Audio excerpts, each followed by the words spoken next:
ದೇವರಿಂದ ವರವನ್ನ ಪಡೆದಂತಾಗಿದೆ. ಆಗಲಿ ನಾನು ಏನು ಬಂದಂತಹ ನನ್ನ ಮಾಯದ ಆಯುವು ಸಿದ್ಧವಾಗಿದೆ. ಅದನ್ನ ಹೇಳಿ ನಾನು ನನ್ನದಾದಂತಹ ಉಜ್ಜಯಿನಿ ನಗರವನ್ನು ಸೇರಿಕೊಳ್ತೇನಂತೆ.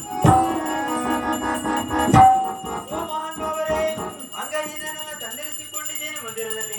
ಅದೇ ಅವರೇ ನೀವೊಂದು ಗ್ರಹಿಸಿ ಇದು ಈ ವರಮಾಲಿಕೆಗೆ ಹಾಕ್ತಾ ಇದ್ದೇನೆ. ಆಗಬಹುದು. ಓಹೋ, ಇದೇ ವ್ಯವಸ್ಥೆ ನಿನ್ನೆ ದಿನ ನೋಡುವುದೇ ನಮ್ಮ ಮಗಳ ಮುಂದೆ ಬರುವವರು ಕುಂಟನಿದ್ದ. ಇಂದು ಹಾಗಲ್ಲ, ಓರ್ವ ರಾರಾಜಿಸುವಂತ ರಾಜಕುವನಿದ್ದಾನೆ.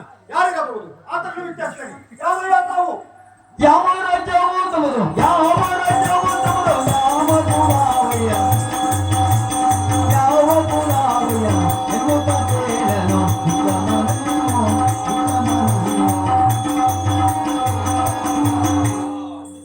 ಯಾರು ನೀವು? ಅದು ಅಲ್ಲದೆ ನನ್ನ ಮಗಳ ಮಂದಿರದಲ್ಲಿದ್ದೀರಾ. ಅಷ್ಟೇ ಅಲ್ಲದೆ ನನ್ನ ಮಗಳು ಮಾಲೆಯನ್ನು ಸಹ ನಿಮಗೆ ಹಾಕಿದ್ದಾರೆ. ನಾನು ನಿನ್ನನ್ನು ಚಂದ್ರಸೇನ ಮಹಾರಾಜ ಚಂದ್ರಸೇನ ರಾಜ ಕೇಳುವ ನಿಮ್ಮ ಕಲ್ಲಾರಯ್ಯ, ನಾಡಿನ ಕಲ್ಲಾರಯ್ಯ, ಚಂದ್ರಾಧಿಕಾರಿ ಸಯ್ಯ ವೈಶ್ಯನನ್ನ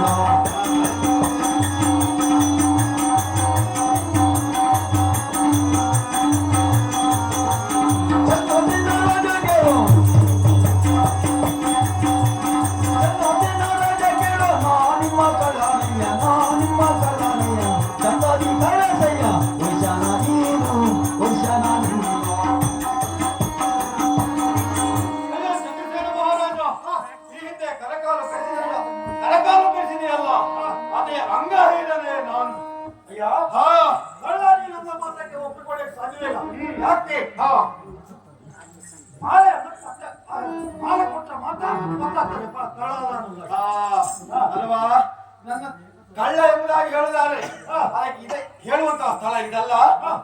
ನಾನು ಕಳ್ಳತನದ ಆರೋಪವನ್ನು ಹೊತ್ತದಾದರೆ ರಂಗುಮಾಲೆಯಲ್ಲಿ ನನ್ನ ಶೇಷ್ಠಿಯವರ ಮಗ ರಂಗುಮಾಲೆಯಲ್ಲಿ ಬಾ ಇಗೋ ನನ್ನ ಶೇಷ್ಠಿಯವರ ರಂಗುಮಾಲೆಯನ್ನು ಸೇರೋಣ. ಅಲ್ಲಿ ನಿನಗೆ ಸತ್ಯ ಪರೀಕ್ಷೆಯನ್ನು ತೋರ್ಪಡಿಸ್ತೇನಂತೆ.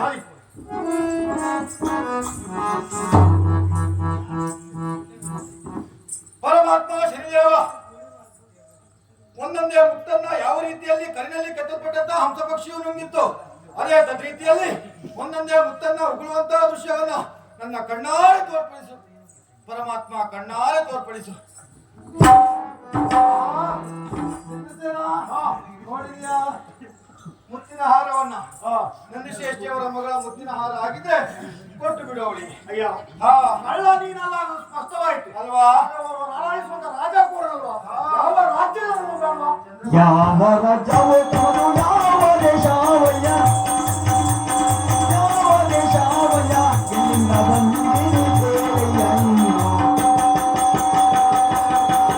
ಚಂದ್ರಸೇನ ಮಹಾರಾಜ ನನ್ನ ಸಕಲ ಪರಿಚಯ ಬೇಕಾ? ಎಂದ ಮತಿಗೆ ಆಗ ವಿಕ್ರಮರಾಯನು, ವಿಕ್ರಮ ನುಡಿದನು ಉಜ್ಜಯಿನಿ ಪುರವೇ ನಮ್ಮ ರಥವು.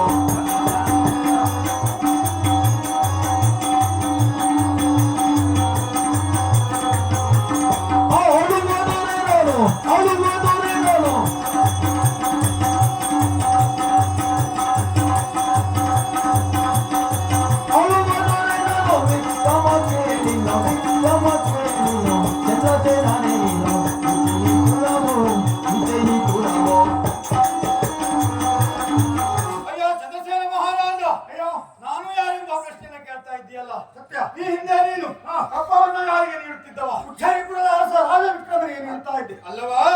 ಆ ಉಜ್ಜಯಿನಿಯ ರಾಜ ವಿಕ್ರಮನೇ ನಾನು. ತಾವು ವಿಕ್ರಮರೆಂಬ ಭಾವನೆ ಅರಿಯದೆ